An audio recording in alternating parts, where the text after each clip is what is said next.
This is Mark Lidbetter, sports editor of the Suburban newspaper, and welcome to this edition of Judgement Calls. And this time around, let's talk about when we're going to say game on and be able to get to our game, hockey. While I know it's early, with baseball and soccer waiting to see if they can get out training and get a season going, the big concern is how will hockey hit the ice come this fall? Right across the country, Hockey Canada and all its branches are in contact and discussing ways to get the game moving forward during this crazy time. Here at home, Hockey Quebec has several committees addressing all the different factors they need to have seen to before they can say it's all right to return to the rinks.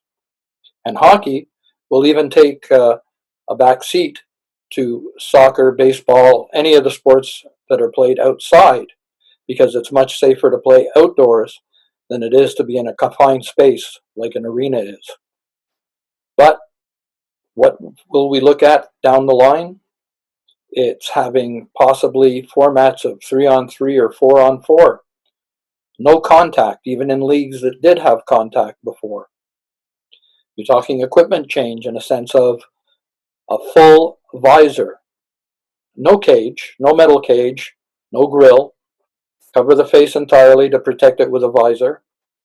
Showing up to the rink, dressed like we used to when we were kids, even if that was outdoor hockey and cold. Coming in, leaving immediately after the game. The social aspect again missing, because hockey mums and dads, team camaraderie, team building are all important parts, but it'll have to take a back seat to getting players out on the ice. And would there be games starting in September? Chances are no. Competition could maybe only start come January 2021. Ice sessions starting in September would be used to have the players learn the new rules, adapt to the new formats, however it would be to get them playing. And when you think about the breadth of the game, from pre-novice all the way up to junior, single letter, double letter, triple letter, espoir, scholastic hockey, these are developmental leagues at the higher level. These are leagues where players get drafted into the QMJHL. And from the Q, how will they look? Because from there, those players, for the most part, and university players, get drafted into the NHL. So how will the NHL look too? Lots of questions, tough answers, and tough decisions to be made. But it's our game. Whatever form it takes, I know we'll be out there, we'll love it.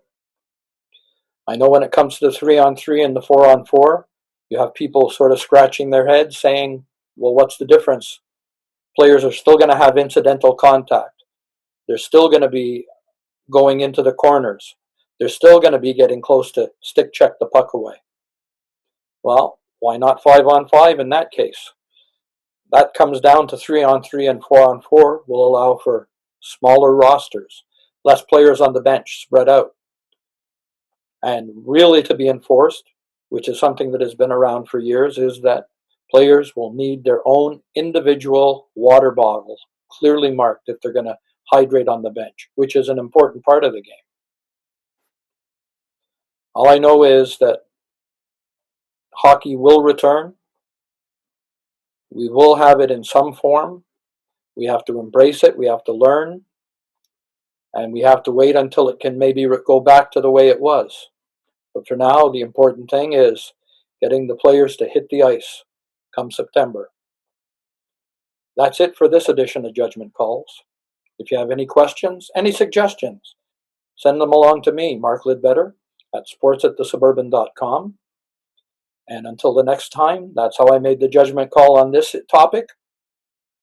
And we will talk to you and see you again real soon. Everybody stay safe, and let's look forward to hitting the ice. Take care.